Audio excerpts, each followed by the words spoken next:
Hello and welcome back. My name is Kathleen Cherry and I am going to be reading chapter 2 in my book, Everyday Hero. And I'm so very glad that you've chosen to join me here again today. Chapter 2. Lying frightens me.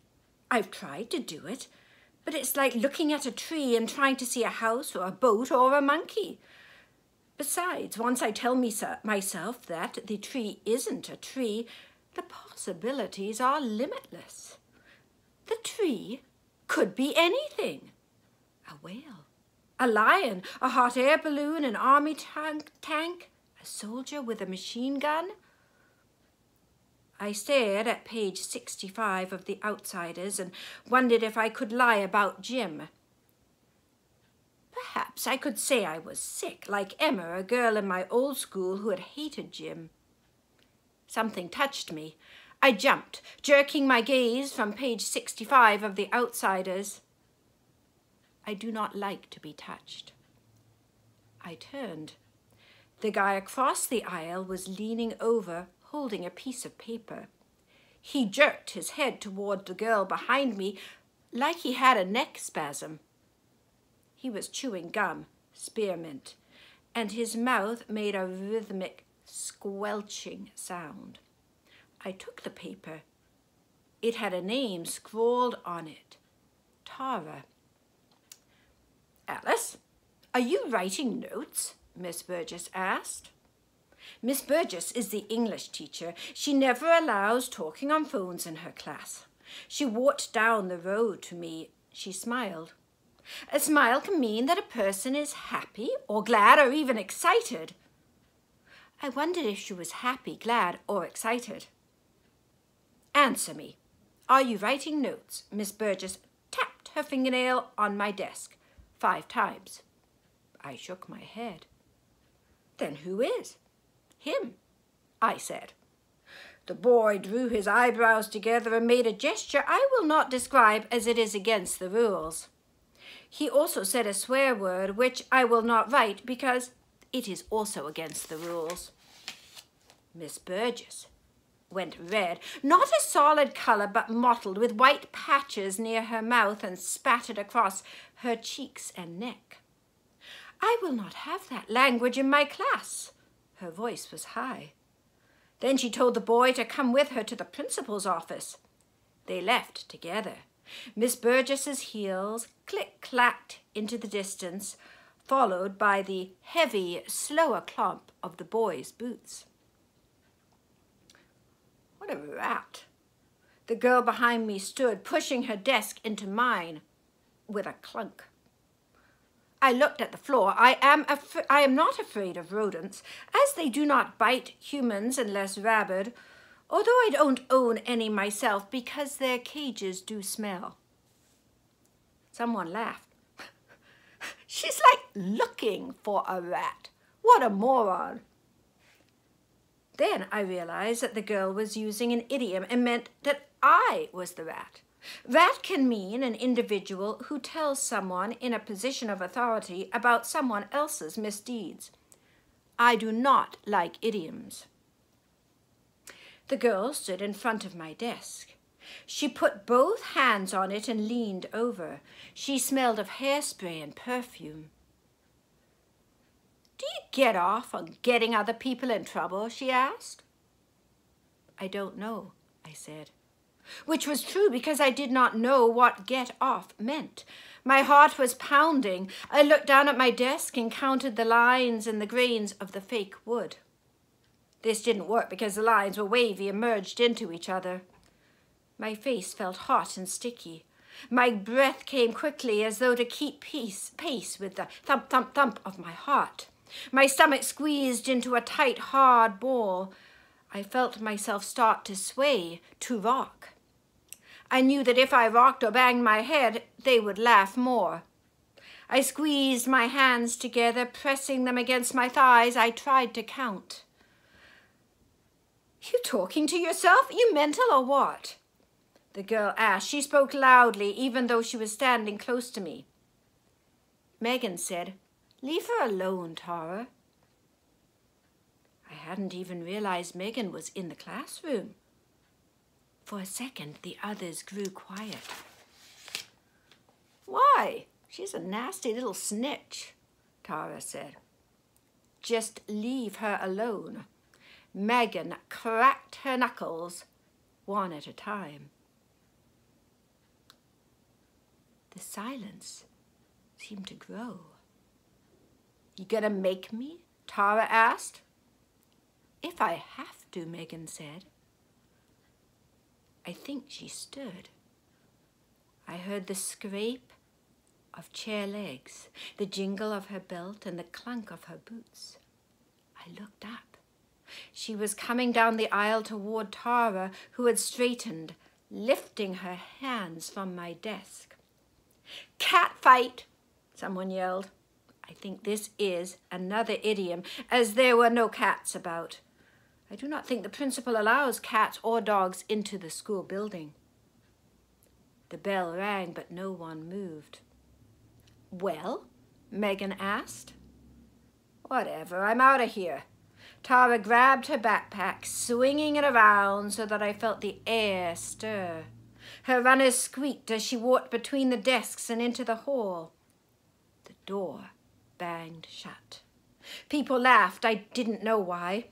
People laugh at jokes or clowns or funny movies, but this wasn't any of those things. Then everybody moved and talked at once. Feet shuffled, books banged, chairs scraped. I didn't move. The rule is to stay until the teacher dismisses us, and Miss Burgess hadn't come back. Besides, I didn't want to move. I didn't even know if I could move. My legs and arms felt floppy. My heart still beat too fast, and my armpits were sticky. At last, the room became silent except for slow footsteps. I looked up. Megan was walking toward me. "She could have rearranged your face, you know," she said. From the hall outside, I could hear the muted noise of walking and talking and the clanging of lockers. Someone had carved JKR into the fake wood of my desk. "Tara could have rearranged your face," Megan repeated. How did someone rearrange a face? I stared at the J. It was carved with sharp angles, no curves. I rubbed my fingers over it, feeling the roughness of the groove. "You could say thank you," Megan said. I said nothing. "Or not." The classroom door opened. I knew this without looking up because I felt a breeze and the noise from the hallway suddenly amplified. "Hey, what are you kids still doing in here? School's out." It was Principal Harris. "Out of here," Megan said. I looked down, watching her boots leave and counting her footsteps. Then I heard the squeak of Mr. Harris's shoes as he crossed the linoleum floor toward me. I stared at the J. "You two?" He'd reached my desk. He leaned forward, putting his hands over the JKR. He had stubby fingers with short nails and dark hairs at the knuckles. Coffee laced his breath. "Hey, are you okay?" His hand lifted, touching my shoulder. And then everything. The touch, the coffee breath, the squelching spearmint gum, idioms, rats, Miss Burgess, Miss Lawrence, Tara, Megan, Kiddermat mumbling a sandwich, buses that changed names, and Dad wanting me to be average in type, appearance, achievement, function, and development became too much. I couldn't breathe. I couldn't swallow. I couldn't even see properly. The chairs, the desk, the windows, and even Mr. Harris jumped and swirled in a jerky panic dance. I got up. I must have hit my thigh. I found a bruise the next morning, big and blue and purple. Then I ran, past the principal, the desk, through the door and into the hall. But the hall was worse. It smelled of molten metal from industrial air, burned food from cooking class, sweat, socks, perfume, and hairspray. Lockers clanged. The intercom crackled. People laughed and shouted. I couldn't get through. Their bodies were made huge by backpacks, and thick winter coats clogged the hallways. Like a wall of bodies of flesh. I couldn't stop running. I had to get out. I had to get away. I pushed through them, still running, weaving through the blur of faces, not stopping until I burst into the cold air outside. And still I ran. I ran across the entry to the parking lot, down the grassy hill, across the spongy wood-chip track, stopping only at the edge of the empty field. I doubled over, gulping. My chest hurt. My heart pounded. My eyes stung. My leg wobbled, and I let my body slump until I was on my knees. The dampness of the earth soaked into the denim of my jeans. Then I curled into a ball and squeezed my eyes tightly, tightly shut. I brought your backpack out. I curled tighter, but I could hear noises now. The distant purr of traffic, a bird, a car door. I opened my eyes. It was dark. Not pitch black, but a wintry dim. The bus should be here soon, Megan said, putting my pack beside me. The after-school special? I pulled myself into a sitting position. No, it's gone. You've been here for like an hour. But the city centre bus goes to the same place. I swallowed. I heard the glug in my throat. I looked past the field to the wet road and the passing cars, their lights making streets of brightness in the grey afternoon. Megan sat on the grass. The chains around her neck and waist clanked. What do you have? She asked. Have? Have means to possess or own. A cell phone, my agenda, my mask, 1 pencil, 2 pens, a scientific calculator, my math binder, my lunch bag, my bus pass, and $20 for emergencies, I said. No, I mean, why are you like this? Why do you act like this? I couldn't remember anyone ever asking me that question. Usually ask their mums, or their mums ask my mum or the teacher. Asperger's, I said. What do you have? You think I have something? Her mouth curved upward. You have bad hand-eye coordination, I said. I know the term hand-eye coordination from the occupational therapist report. I've had 3 since kindergarten. My hand-eye coordination is not great, but not as bad as some kids who have Asperger's. Hand-eye... Why do you think I have bad coordination? She asked.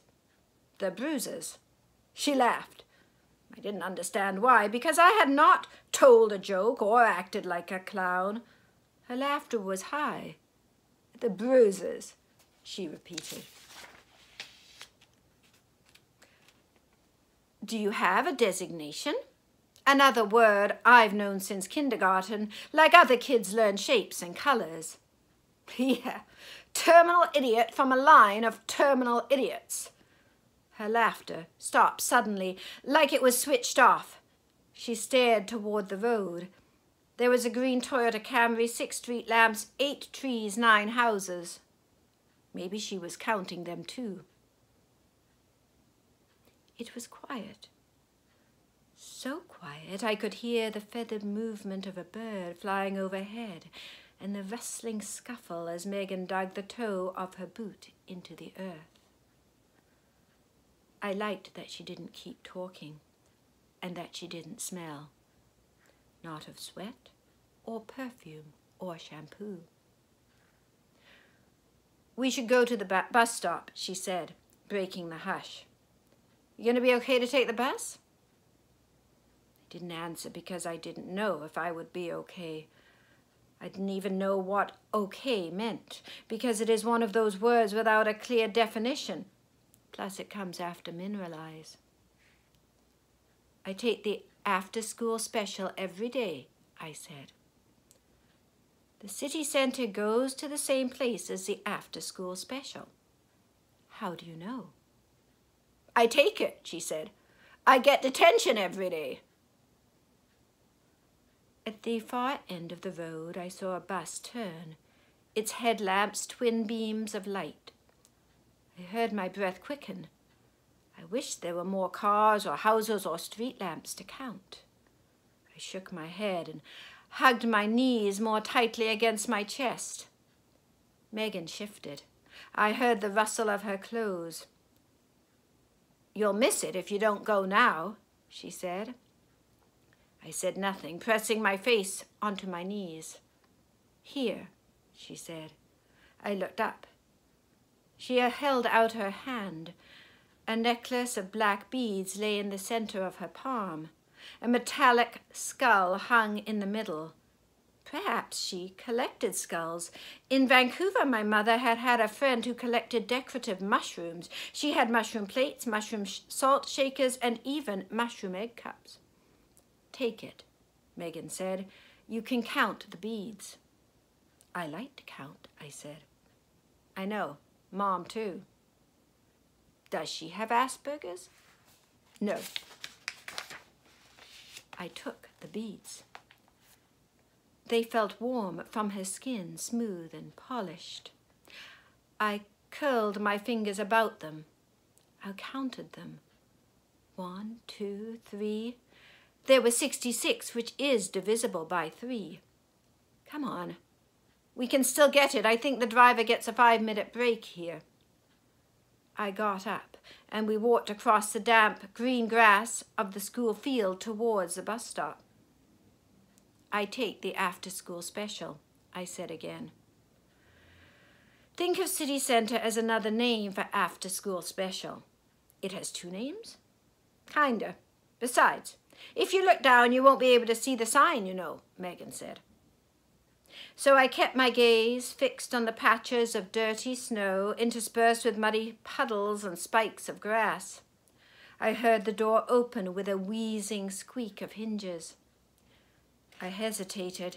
It sounded the same as the after-school special. It'll be okay, Megan said. And even though I don't like the word okay because it doesn't have a clear definition and comes after mineralize, I put my foot up and stepped into the bus. That's the end of chapter 2. Thank you so very much for joining me. And I so look forward to reading to you again chapter 3. So do keep following along. And again, please post any questions. I can be accessed at my website, and I will answer either via video or I will email you back. Thank you so much.